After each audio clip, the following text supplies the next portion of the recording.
There you go. There's all the meetings, lots of fantastic workshops coming up. But tonight we've got Lynn S is back with us, and we're on Tradition 11 already. Would you believe it? 11 months we've been doing this with Lynn S, and she's been 12-stepping us, or 12 traditioning on us, should I say, through the traditions. And tonight we're on Tradition 11 already, Lynn. Fantastic stuff. And tonight's one is going to be from the book On What Slender Threads AA's Traditions from a Historical Perspective. And Lynn will tell you more about errata. Lynn, you will do that, won't you? You'll tell people about how they can get a copy of your tradition.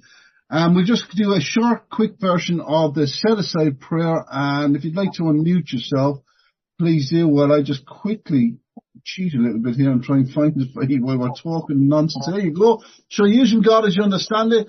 God, please help me to set aside everything I think I know, an open mind for a new understanding. Amen. Amen. And for those of us, or those of ye, or those of us on the other side of the fence, or no fence, may I seek the serenity to accept the things I cannot change, accept the things I can, the things I can, and the wisdom to know the difference. And of course, we're all just thinking of the alcoholic who still suffers and the family members, regardless.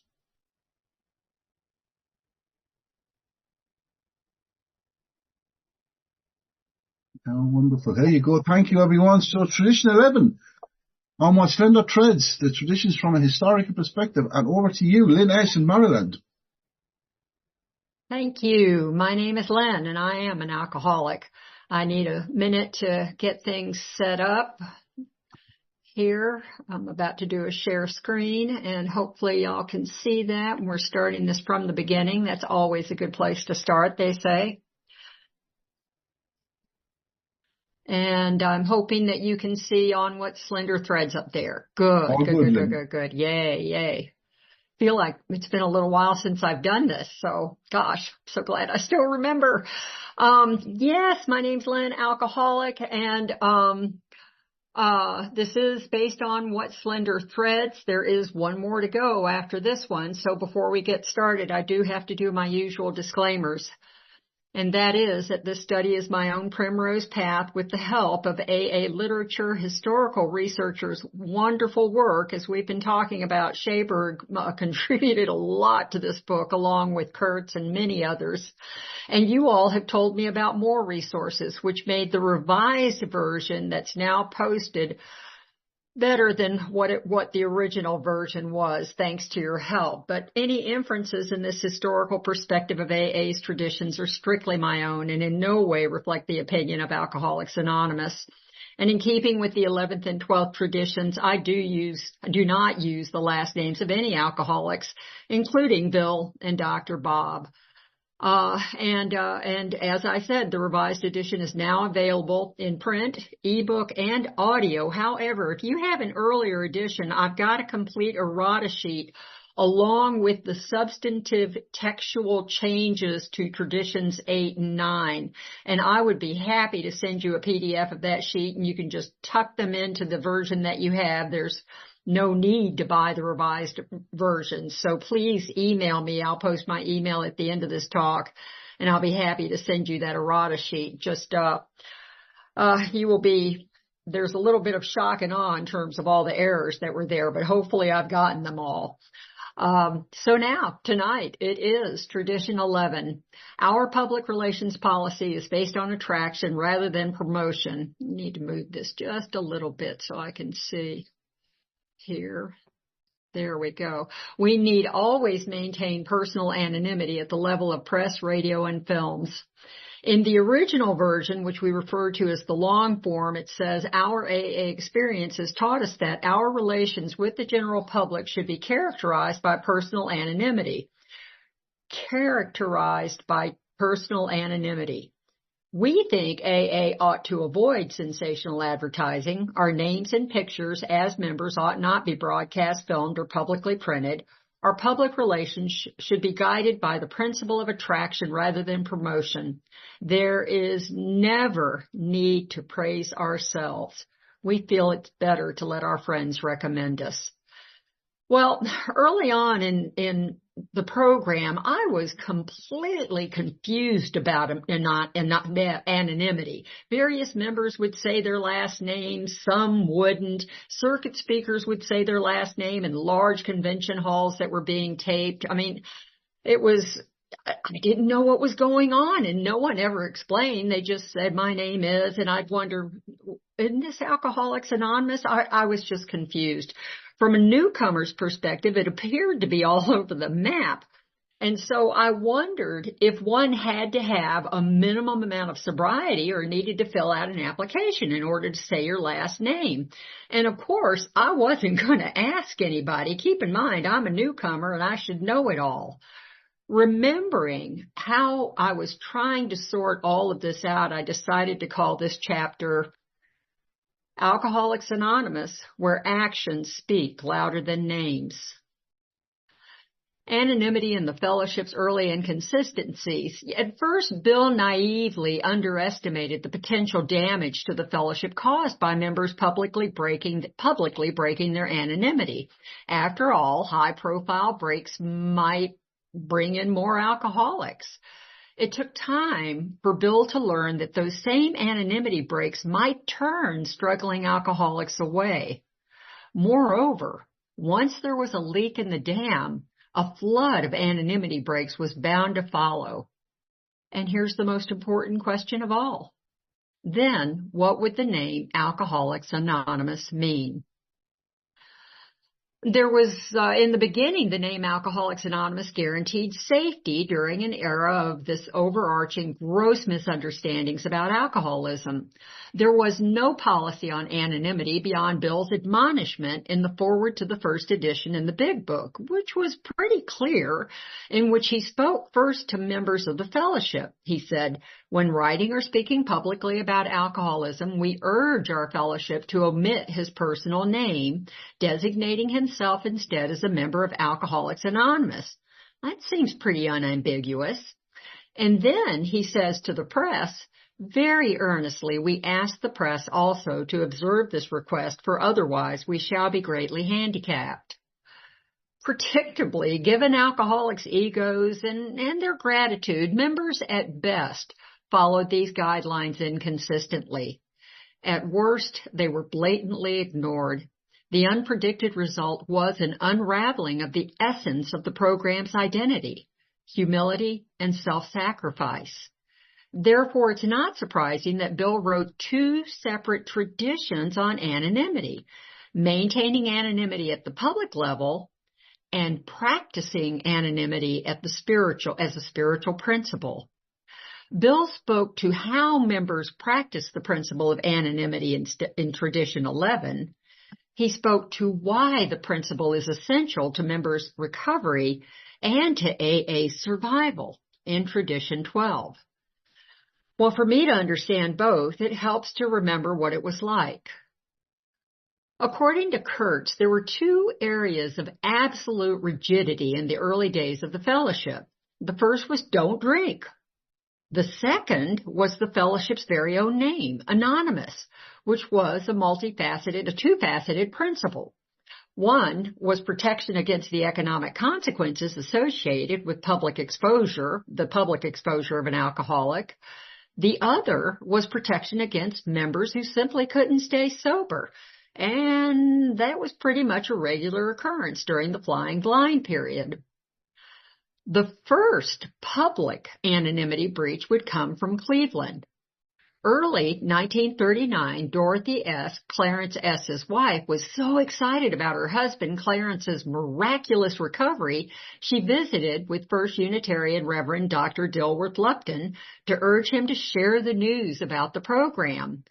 The Reverend demurred because of the program's association with the Oxford groups. Later, in the summer of 1939, Dorothy gave a copy of the Big Book to the Reverend and pointed out that in Cleveland there was no association of the fellowship with the Oxford group as evidenced by Catholics attending the Stillman Avenue group. Reverend Lupton read the book and urged Dorothy to tell the Cleveland plain dealer that he was going to preach on AA. As a result, the growth of AA groups in Cleveland was so outstanding compared to Akron and New York that many people thought Cleveland was where AA began. But there's a little bit more to the story, at least in terms of anonymity. In the weeks that passed after the Plain Dealer series, one group split into 3 smaller groups because there was a disagreement amongst the members and Clarence over the unwelcome publicity. They felt their anonymity was being broken. Clearly, there was contention within the fellowship about anonymity. But the publicity was working and rapidly stretched out into the Lake Erie metropolis area of Chicago. The issue of anonymity at the public level would only intensify. Kurt set the stage beautifully for AA's first high-profile anonymity break. In early 1940, the American economy struggled with high unemployment and constricted spending. This, along with the country's disposition to avoid the war in Europe, required a national distraction, and professional baseball served that purpose better than any other sport. In 1940, the economy cried for that diversion, baseball. Enter stage left, Raleigh H., Cleveland Indians star catcher. He called himself Rollicking Raleigh. I have a hard time pronouncing his name correctly, whose troubles with alcohol were becoming alarmingly visible. Owner Alva Bradley contacted Dr. Bob because the Akron squad's good work had sobered up one of his own firm's members. Not only did he sober up, but he became an invaluable employee. So Alva offered Dr. Bob $200,000 to get Raleigh sober, which Dr. Bob declined. Dr. Bob did handpick a few men from the squad to work with Raleigh. Bob E., a member of the squad, said, "Somehow Raleigh got the program. He became one of the staunchest members we ever had, setting a terrific example for children all over the country." When the Akron squad broke off from the Oxford group meetings, Raleigh continued attending the Oxford group meetings after Dr. Bob left, but eventually he rejoined his Akron squad friends. This left a little bit of fodder for the rumors that was about the Oxford group getting Raleigh sober, not AA. As Kurt says in front of a very attentive press in Chicago on April 16, 1940, Raleigh announced that his erratic behavior had been due to booze and that he had been dry for a year with the help of and through Alcoholics Anonymous. This corresponds with the period of time during which the tensions between Cleveland AA and New York AAs ran a little hot, all fueled by rumors of the commercialization of AA and the neglect of the Oxford group's contributions. So while Raleigh may have wanted to set the record straight about how he got sober, it's more likely that he meant only to show his appreciation for and raise awareness about AA. And the limelight continued to shine on Raleigh.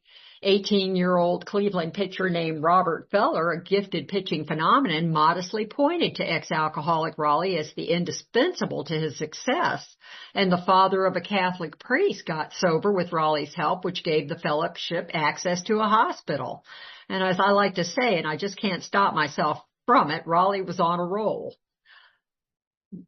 I'll keep coming back.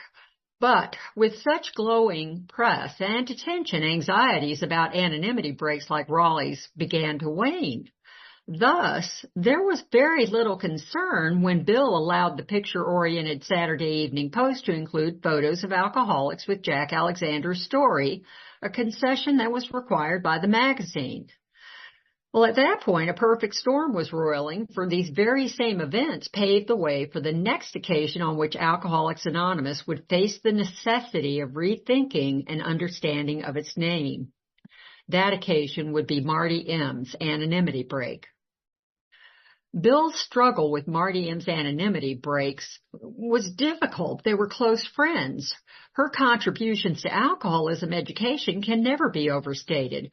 Remember, Marty M's creation of the National Committee for Education on Alcoholism broke barriers for alcoholism in policy and research for years, and her groundbreaking work continues today. The timing of her recovery from alcoholism through to her work launching NCEA overlapped with Raleigh's recovery and subsequent anonymity breaks. So the climate was, if we think it will get more alcoholics sober, then maybe it should be fine.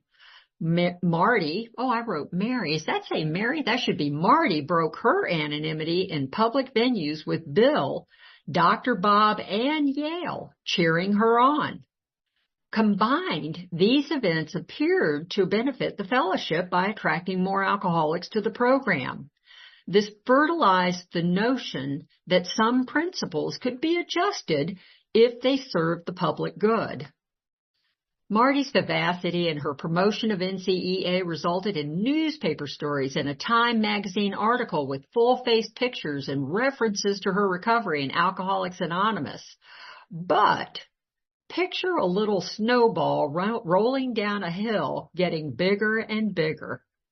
Marty was a high-impact domino that led to a succession of other alcoholic dominoes seeking the same privilege of breaking their anonymity for the common good. However, as we explored in Tradition 6, Bill found himself grappling with the corresponding related enterprises NCEA quagmire. But stubbornly, Bill continued his support for Marty. He wrote that I still feel it was right for Marty to do exactly as she did. Though the risk of a precedent for other AAs to drop their anonymity was serious and may still be, the gains to AA and to the cause of education have apparently outweighed this consideration by far. Well, Bill, that snowball has just turned into an avalanche. The weight started to shift too heavily in the other direction.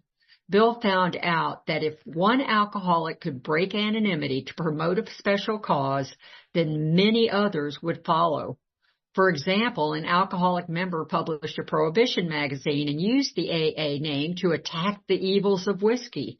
The member claimed that he too was an educator and that his brand of education was the right kind. Well, Bill finally had to declare mea culpa as evident in a 1948 letter to a Florida member. He said, "In this particular matter, I confess a great deal of fault myself.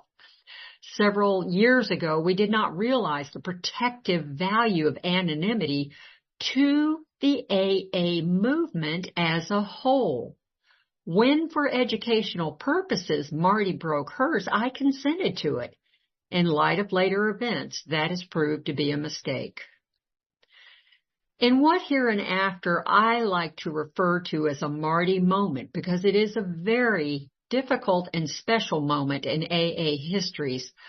For all AAs that want to follow her example, Marty stopped breaking her anonymity. This had to have been nothing but an uphill climb. I mean, imagine, hey, Marty, why aren't you mentioning AA? That was good stuff. Yet she persisted, and she continued to fight ceaselessly for alcohol education. In January 1955, Grapevine article, Why Alcoholics Anonymous is Anonymous, Bill paid tribute. Seeing what happened, my friend, wonderful member that she is, tried to resume her anonymity. But she had been so thoroughly publicized, this has been a hard job. It has taken her years. But she has made the sacrifice, and I want to record my deep thanks on behalf of us all. Well, we know now Marty's sacrifice was at great cost. She relapsed after 20 years and denied herself AA's help when she needed it the most. I mean, such is a weight that no member of AA should have to bear alone. Early AA's heavy hand. Well, once the importance of anonymity began to register, headquarters struggled with reversing its erosion, even well after the publication of the Big Book, that is. During the early adolescence of AA, members were frequently putting their own personal spin on the recovery program. One early member started a radio program called The 12 Lectures of Alcoholics Anonymous that blended the program with his religious beliefs. When the program aired with modest success, he created his own group and found a prominent life insurance company to provide him with income and fund his radio program with his name. Headquarters protested and received the following response, which is typical of us AAs, and I'll put myself in there. To hell with the trustees. The world is waiting for my message. I've got the right to free speech, and I'm going to air whether you like it or not. I mean, doesn't that sound like us? Well, headquarters and trustees threatened to recruit members to write the insurance company strongly worded protests and proffered consequences that would be to the company's detriment. This aggressive approach worked, and the broadcast never went on the air.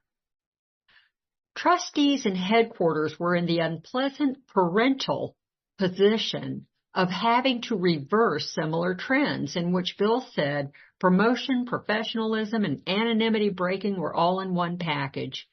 With no conference, it was up to the trustees to protect AA. Their experiences contributed to an important component of the 11th tradition. As Bill described it, AA's trustees were empowered to conduct our overall public relations, and the principle of attraction rather than promotion became established as the key relation with the world about us. Still, convincing members and groups of the importance of anonymity as a principle of attraction rather than promotion had a rough road ahead. Bill wrote an anonymity apology in 1948. While he was traveling and peddling the 12 principles, some newspapers published his full name in the face of Alcoholics Anonymous. AA members must always vigilantly remind the press of the fellowship's policy on anonymity, as Bill noted in his apology. He said, "Everywhere the press has been uniformly cooperative on anonymity when it is explained as a vital protection to the Alcoholics Anonymous movement. May we therefore urgently request all AA groups to carefully cover my anonymity on future appearances, and I shall, of course, try to take far greater care myself. Let us never let go of this vital principle." Anonymity breaks continued, nonetheless. In less than 10 years after the publication of the Big Book, it was becoming fashionable to declare one's recovery as attributable to Alcoholics Anonymous. Sounds a little bit about like what's going on today on social media and on the web. After breaking her anonymity in 1946 and 47, a celebrity wrote her autobiography in 1954 and had a movie made in 1955, both of which included her AA story. But afterwards, on the heels of drinking, she sought support from the fellowship by hiring a lawyer, also an AA member, to restore what she perceived to be her tattered reputation. There was another case, a well-known radio personality who had an estimated 12 million listeners, a lot for that time. Bill's comment about this incident in a letter to Jack Alexander reflected his altered and more mature view of the importance of anonymity to AA as a whole. He said, "Of course, this looks like wonderful publicity to folks outside AA, but to 99 AAs out of 100, it is a danger signal. Most of us deeply realize that enough repetition of such blasts could alter the whole character of our society." Then, drawing upon his own lesson from Marty M. and the NCEA debacle, he said, "And more seriously, we would enable all those who choose to break anonymity at the general public level to hire out in other fields of work and draw the AA implied endorsement along with them." Poignantly, Bill ended with, "The radio announcer hasn't the slightest idea that he's busting the best protective gadget our fellowship will ever have. As to the immense spiritual implications of anonymity, poor old what's-his-name just doesn't know." Bill looked at these breaks with compassion and understanding. I mean, no one was better than he could express alcoholic struggles with ego as he did in the Grapevine. He said, "We alcoholics are the biggest rationalizers in the world, and fortified with the excuse that we are doing great things for AA, we can We can, through broken anonymity, resume our old and disastrous pursuit of personal power and prestige, public honors and money, the same implacable urges that, when frustrated, caused us to drink, the same forces that are today ripping the globe apart at the seams. Bill's quandary. Was it to save lives or to compromise the principles of AA? His question to himself was, can one individual's anonymity break save more lives than the Fellowship of Alcoholics Anonymous? For Bill, the answer was no, but that answer did not come without heartache. Time magazine offered Bill the Man of the Year honor. The cover page picture would show only the back of his head, they said. But Bill turned it down, and his rationale is a study on the unimaginable pain that he bore in maintaining his own anonymity. He said, when I turned that article down, I denied recovery to an awful lot of alcoholics. Some of these may already be dead, and practically all the rest of them, who I suppose are still sick and suffering. Therefore, in a sense, my action has pronounced the death sentence on some drunks and condemned others to a longer period of illness. But I went well over on the conservative side because the requirements of the piece would have tended to create a clear and colorful public image of me as a person. This would have created for the future, I am sure, a temptation in our power-driving people to get like pieces, presently with full names and pictures. For this reason, I estimated that it would be better for some to die and for others to suffer, rather than set such a perilous precedent. Therefore, I declined the publicity, and I must confess it wasn't easy. Well, was Bill being overly dramatic, do you think? I don't know. In light of the multitude of very public anonymity breaks today, probably not. How can an AA group help? One way is to study this tradition regularly. So many people break their anonymity and they have not studied these two traditions and looked at the implications of what they are doing. I am surprised. The long form of this tradition offers explicit guidance, with the first point setting the overall tenor for anonymity for all members of AA. It says our relations with the general public should be characterized by personal anonymity. When I read that, I gasped. I had to think about what that means. Characterized by personal anonymity. The public's view of AA is characterized by personal anonymity. That means that the general public should be accustomed to and comfortable with AA members not revealing their surnames. I'm not sure that's what's going on today. But I would hope that we can swing back. The next 2 points are more specific. We think AA ought to avoid sensational advertising. Our names and pictures as AA members ought not to be broadcast filmed, publicly printed. The remaining 2 points provide a bridge to the 12th tradition, the spiritual principle of anonymity. Our public relations should be guided by the principle of attraction rather than promotion. There is never need to praise ourselves. We feel it better to let our friends recommend us. As clear as these guidelines are, the General Service Conference has provided additional suggestions to address changes in communications and media since the 1950s. The Understanding Anonymity pamphlet says that one point to counter to the myth that when an AA member dies, it's permissible to say their last names. It's almost common practice in AA when a member dies that, it's okay to say their last name. They're gone now. But the anonymity pamphlet tells us there's a little bit more that we need to think about. AA members generally think it unwise to break the anonymity of the member even after his or her death. But in such a situation, the final decision must come with the family. AA members, though, are in agreement that the anonymity of still living AA members should be respected in obituaries or in any type of printed remembrance or death notice. A second point relates to anonymity in the digital world. Personal anonymity online. Today's media has become interactive, rapid, and public in ways that even users don't fully understand. I just got on Facebook recently, and I'm very confused about what's going on out there, so I'm hesitant. The General Service Conference clarified anonymity in digital media in the Understanding Anonymity pamphlet. It says, when using digital media, AA members are responsible for their own anonymity and that of others. When we post, text, or blog, we should assume that we are publishing at the public level. When we break our anonymity, in these forums, we may inadvertently be breaking the anonymity of others.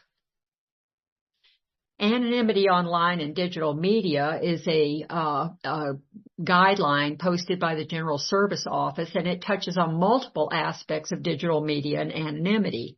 This resource includes AA websites, social networking websites, email, internet, and videos and audios with lots of helpful information.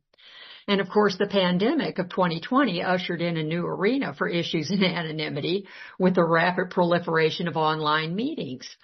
The continental European region of Alcoholics Anonymous responded with guidelines that include the title, Anonymity is so fragile you can break it with a finger. One finger. I love that. I absolutely love that. And of course, we're copying it now in our General Service Office.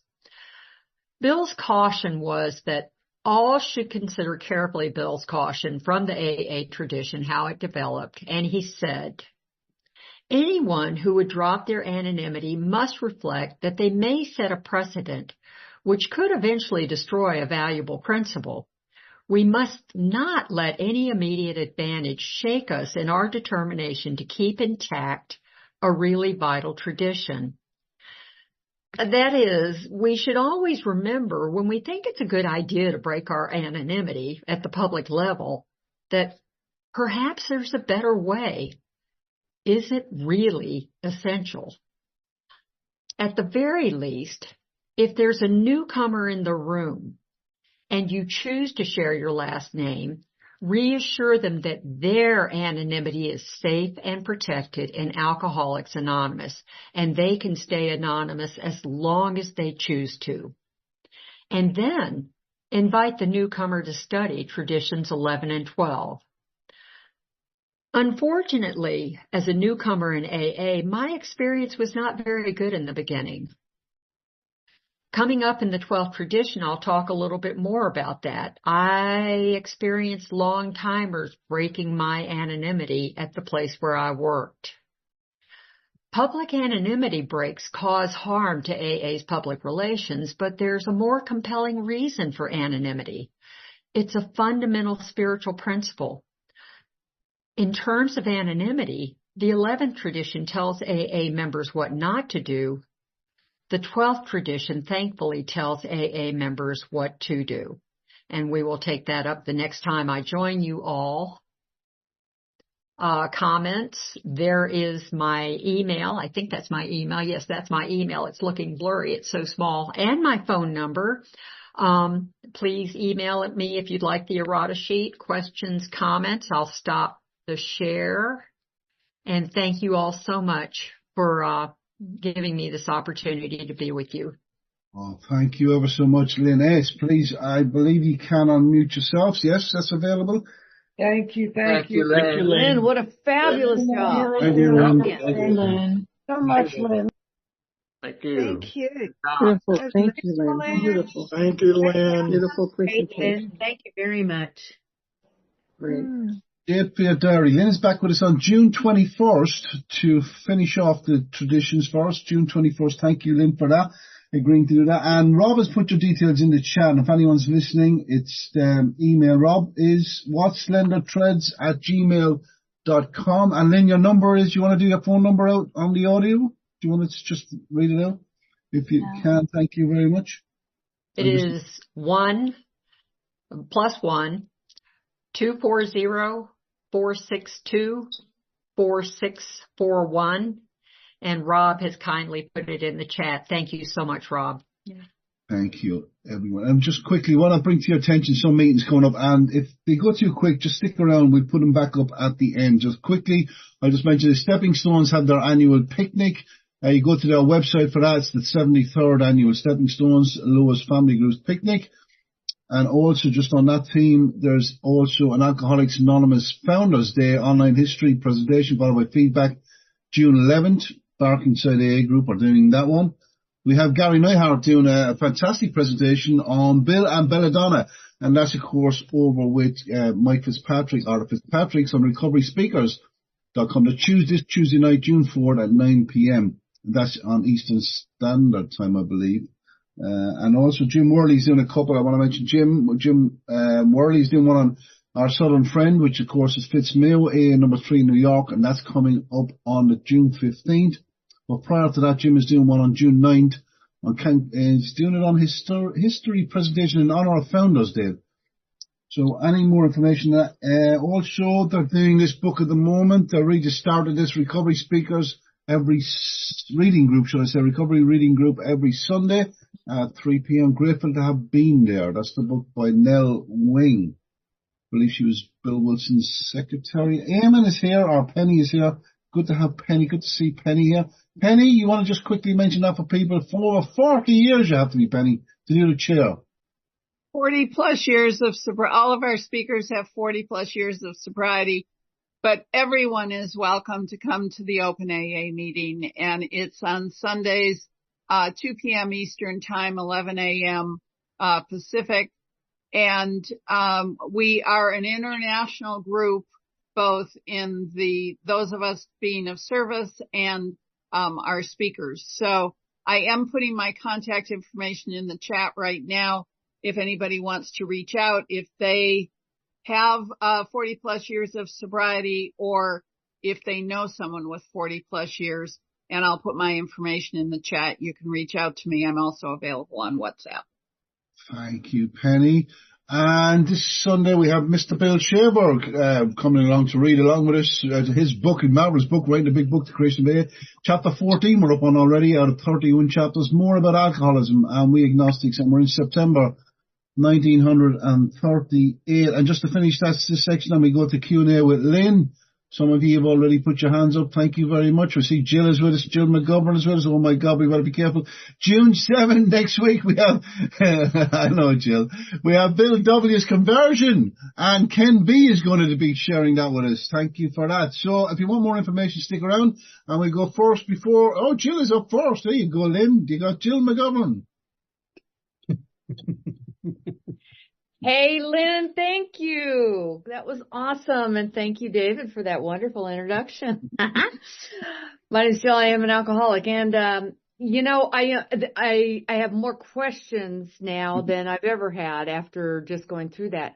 Over and over again, I heard at the public level. I understand that. And that's what old timers have always, harped on. However, as I'm looking at open meetings, they're open to the public. And so when we go to open speaker meetings, and somebody like myself gets up there and gives your full name, I'm breaking my own traditions. And that kind of blows me away, as well as there's no way on the Zoom thing. And I know that there used to be, the old timers would say, if I don't get up and say my last name, or back in the days when we had phone books and stuff, how would anybody find me unless I said my last name so that we could look it up? They don't know who Bill or George J is or whatever.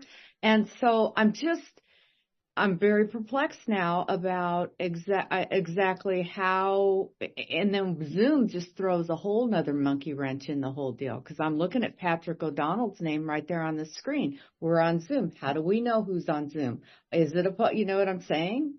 So when I don't know if you had to go through this, David, you got your whole name in there too, but I had to, when I listed my meeting that I host on Tuesdays in the general service, whatever that online link is, they would not direct it back to me unless I I didn't have my full last name in there. Let's put that. So, yeah, so I'll actually talk more about this in Tradition 12, but Bill does say that it is okay to break your anonymity he even says semi-public, conventions. He mentions the word semi-public. I don't know exactly what that means, but he qualifies it with as long as the press is not there. As long as the press is not there. So semi-public event, an open meeting, people are coming in to learn more about A. As long as the press is not there, you can say your last name. I just feel like particularly in an open meeting, it would be nice to explain to everyone there why you're saying your last name and that the newcomers' anonymity is protected. I just hope that when I say that out loud about my group, if I say to a newcomer, your anonymity is protected, no one's going to break your anonymity, my group should have a real intensive group conscience about making sure they're doing that. So say a public figure comes in, and very public figure in the area, and they come to my group. And then my group starts doing the little tittering that people do. So-and-so came to our meeting. Not good. That's not good. That's why the group really needs to have a good discussion about what anonymity means for anyone who walks in. No matter how high their profile, all newcomers need to feel that their anonymity is safe and that we will not break it. We will not break it. But we break ours if you want to get in touch with us. Does that make sense? Thank you for that, Lynn. You're getting a thumbs up from Jill McG. Hunter J. Hunter J. Hello, Hunter. Hey, David. Thank you, Lynn, for another wonderful insight into the traditions. And I'm bringing this to you, hopefully, for more insight, because I watched a documentary a few months ago in which it's a local documentary from where I live, and I eventually recognized one of the participants in said documentary from meetings here, and they didn't outright break their anonymity, but they talked about their sobriety. But throughout this documentary, there were pieces of B-roll footage of, like, say, the Big Book and say the 12 and 12, and then there was eventually what could only be, I think, described as a meeting with somebody that could have been a sponsee of this person. And in terms of, breaking anonymity, they didn't outright say that they were a member of Alcoholics Anonymous, but it was very clear if one is in the know, these shots of footage, of B-roll footage that the camera crew got was clearly, in my estimation of things, suspect at best. And I'm just curious to offer that any insight. And then also, I found it good practice, even in business meetings, to not write down in the minutes people's names, but use a member of the group said this or that, blah, blah, blah, blah, blah. So just kind of curious what you might have to say about the latter. Thank you. Or the former. The former. Yeah. Let's see. So one thing that Bill says about our anonymity, that each individual has the right to decide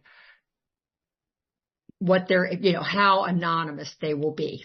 Every individual has the right to decide how anonymous they will be. So if this person's in a video, I would like to hope that they thought very deeply about it. They didn't directly say that they were a member of Alcoholics Anonymous, that they made the judgment call they made the judgment call to break their anonymity, and they are allowed to do that. They're allowed to do that. They can do that. We don't have any AA police.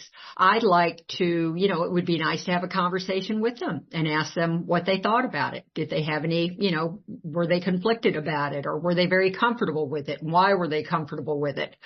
Just to learn more myself about, who did they consult to see if it would be a good idea? Did this person bother to call the General Service Office, or bother to call people who have experience doing these types of things to get their input? That would be nice if people would consult some resources before they make a decision.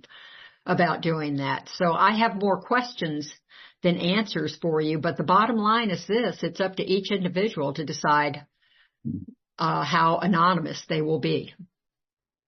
Yeah. Good stuff, Lynn. Thanks, Thank Lynn. you. Very, very diplomatic, I think. What would you think of that, Hunter? That's a great answer. It's, At least that's he perfect. is in. Go ahead, Charlie, Hunter. Well, yeah, I think. No, I'm good. Thank you. Thank you very much, Hunter. Elise, nice to see you in Texas. Hi, I'm Elise. I'm an alcoholic. And thank you, Jill, for bringing that up. I am one of those dinosaurs who got sober in the days when we gave our last names so that you could look us up in the phone books.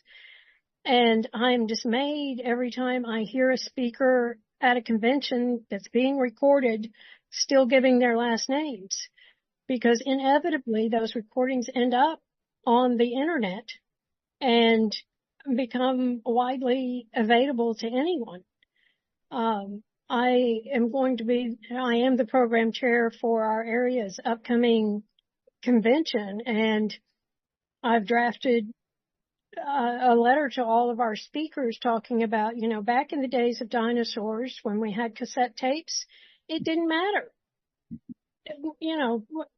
There wasn't readily available duplicating equipment even for the cassette tapes.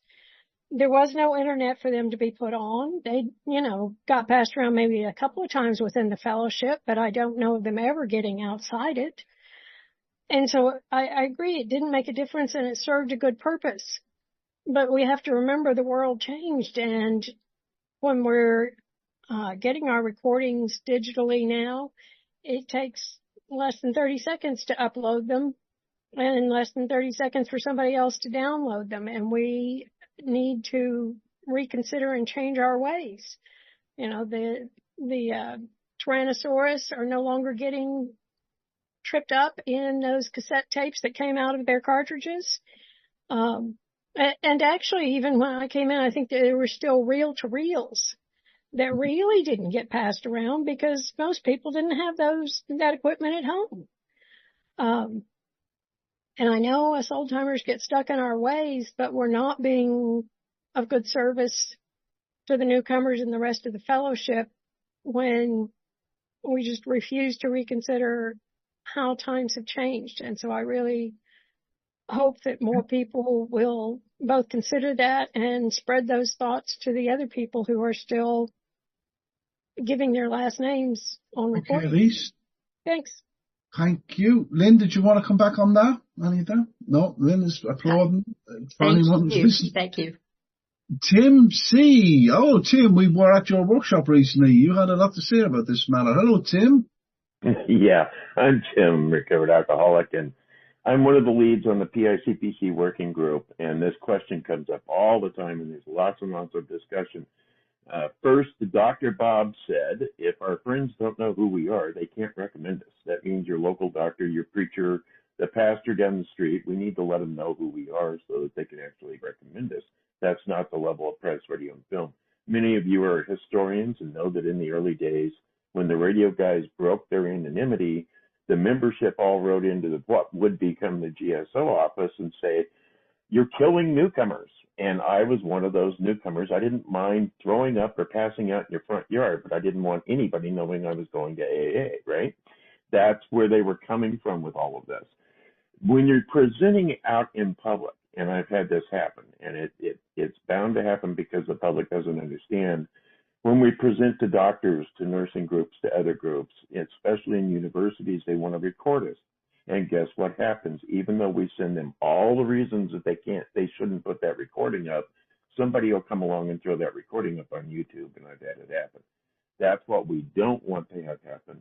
At the same time, not everybody's comfortable walking into a room full of nurses or university students and blowing their anonymity, and that's perfectly all right, right? Not everybody needs to do that work, but there's plenty of people that we need to reach out to. I would also point out that Bill Wilson endlessly spoke about how we should be using every communication device possible, not to advertise ourselves, but to advertise the organization. It's Alcoholics Anonymous. The alcoholics in Alcoholics Anonymous are anonymous, not the organization, right? The organization's not an alcoholic, although sometimes I wonder. But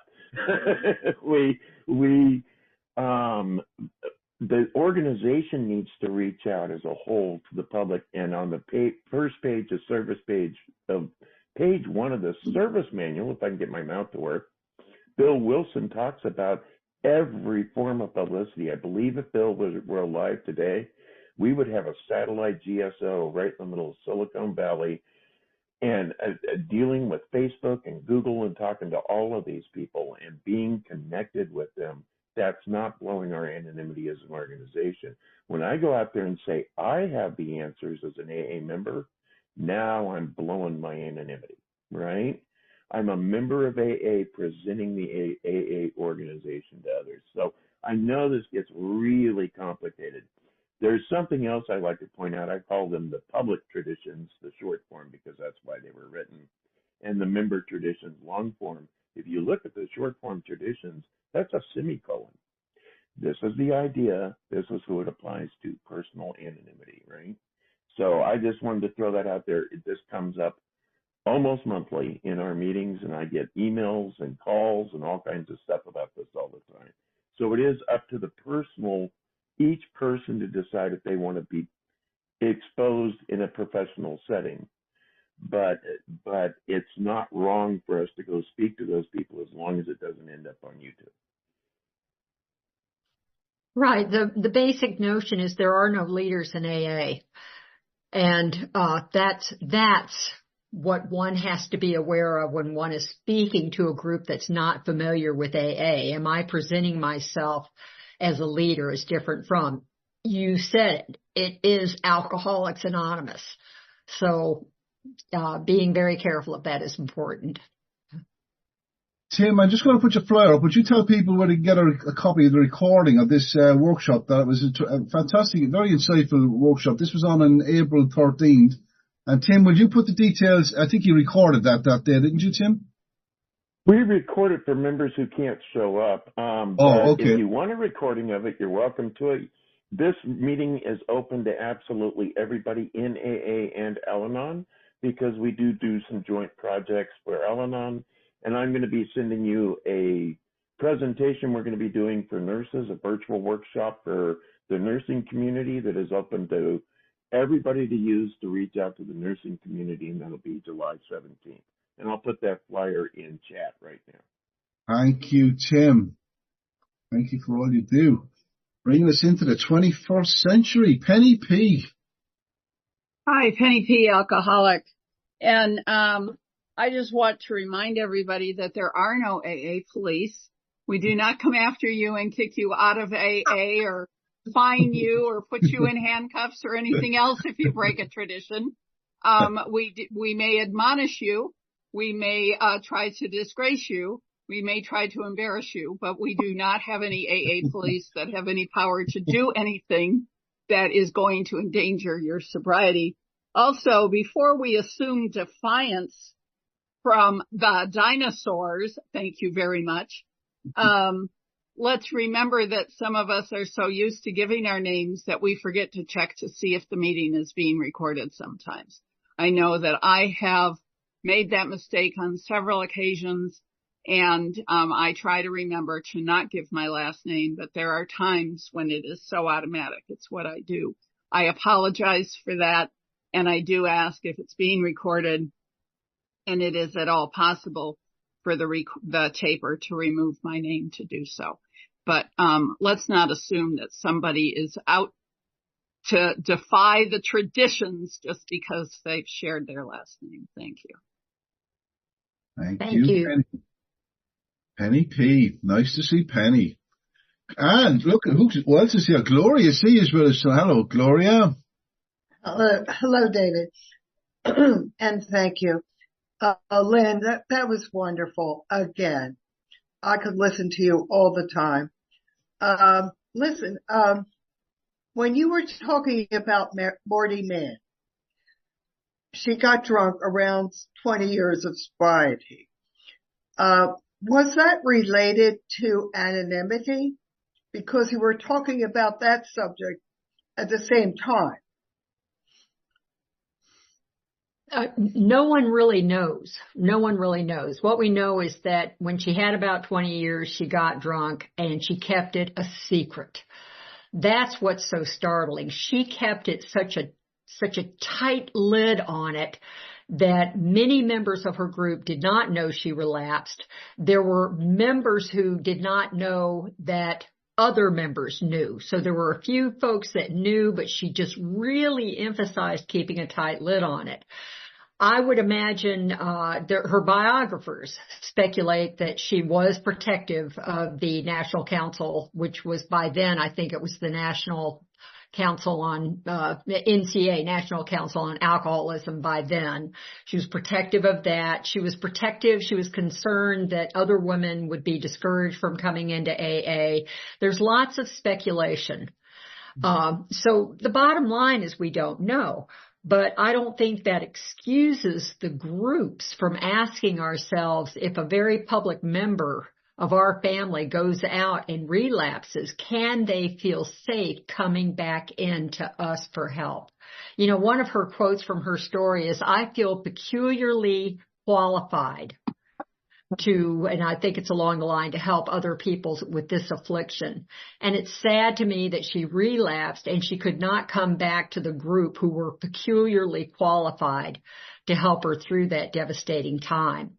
So we don't know. There were probably a lot of reasons. She did come back in and she became a hardworking member of AA and of her counselor. She continued to make contributions and all of that.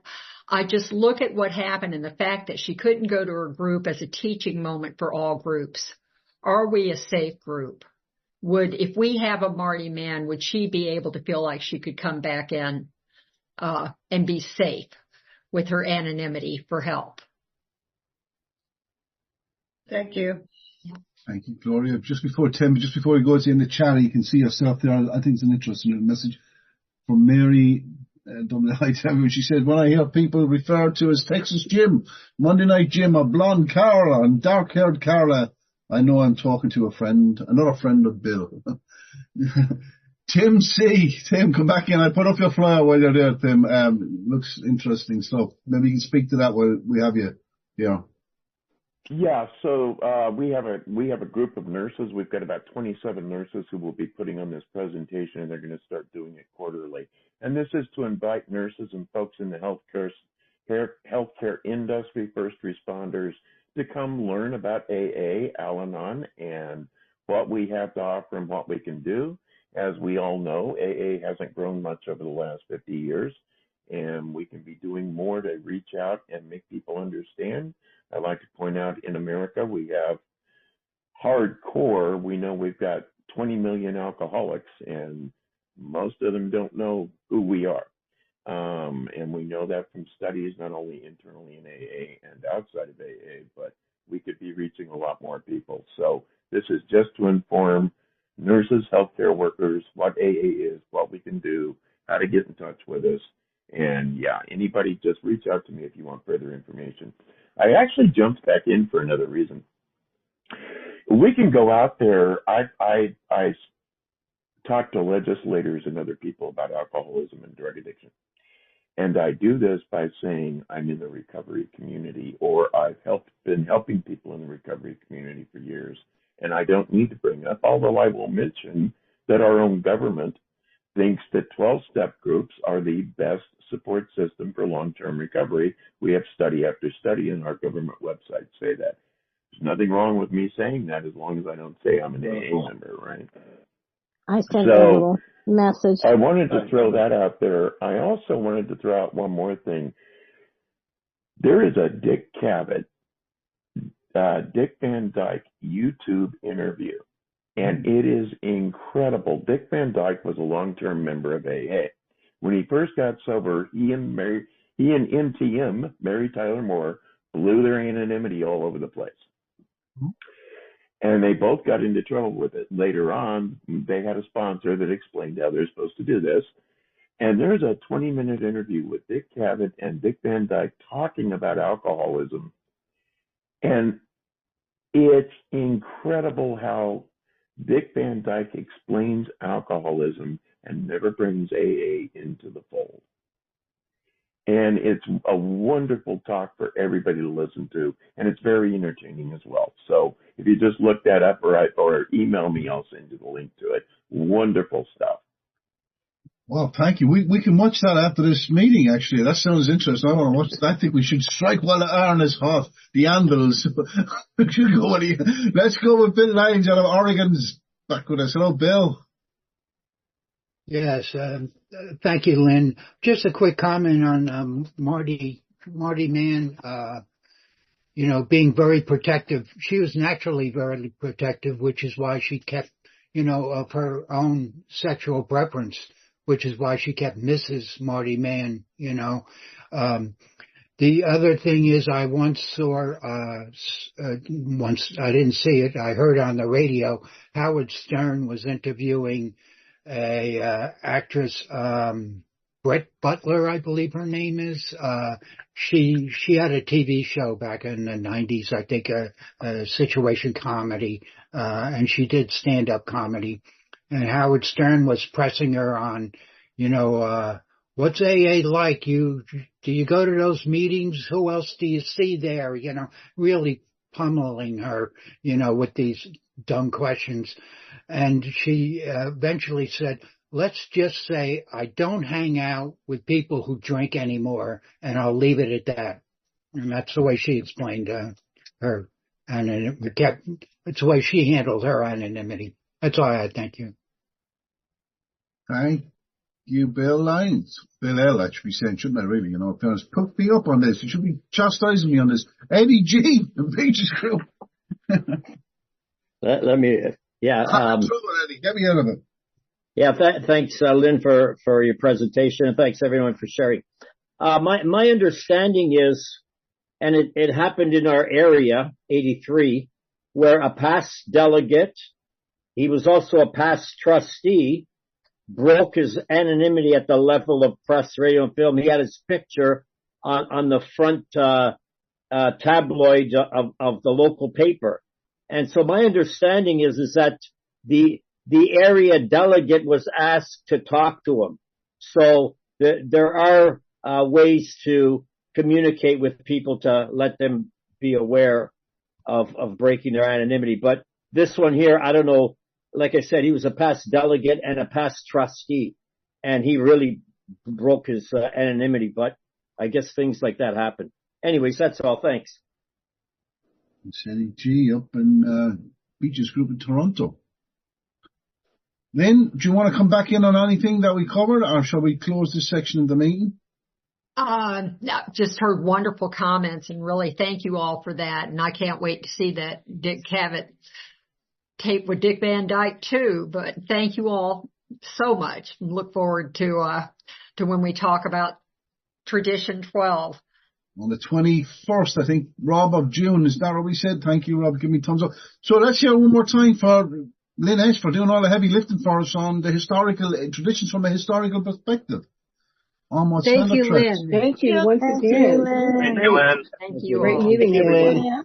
Thanks, Lynn. Thank you, Lynn. Thank you. Is Tim gone? Is Tim, I wanted to, maybe we can ask Tim in a second. We'll stop this recording. Tim, I wanted to speak with you, Lynn. Go ahead, Bobby. We were talking last week, Tim, about when you Google AA organization in the States, something that comes up first before AA. Is that right? Hugh, was that you was mentioned that? It was. He was nodding. Yes. AlcoholicsAnonymous.com. That's what it was. Yes. We can maybe. And I've actually met people who think they've joined AA by using the website to find a treatment center. Brilliant. However, Go on. What I said last week, I think, was that as of July 1st, AA will own that website, and it will link automatically to AA.org. Tim, did you want to come in on that quickly or before we go? Well, that's a marketer's website, and of course we have no right to, without buying the domain. They gave it to us. They gave it to you. So, okay, for anyone listening, sorry, Tim, cut across you here. We'd stop the meeting at this point. We can continue that after this section, if that's okay. We'll come back. That sounds great. It's very interesting. Thank you, guys. So Lynn, we're going back to you. Hazel, we'll come back to you at the end as well. Lynn, we'll close in the matter of your choosing. I think I know what you're going to choose, Lynn. Yeah, you know, the responsibility pledge. Yeah, and I'm going to look for it as we speak. But people who don't know it, I will put up on the screen. I have a section of it. Lynn, do you want to just lead us out there? Thank you. Yes, thank you. I am responsible. When anyone, anywhere reaches out for help, I want the hand of AA always to be there. And for that, I am responsible. Thank you. Thank you. Thanks, Lynn. Thank you, Lynn. Everyone have a peaceful night. Wow, we have a lot to do now. I think we should go. I definitely want to watch the Dick Van Dyke, with us together, or I'm definitely going to watch it later. But let's stop the recording there and we set it up again because I want to hear more about this.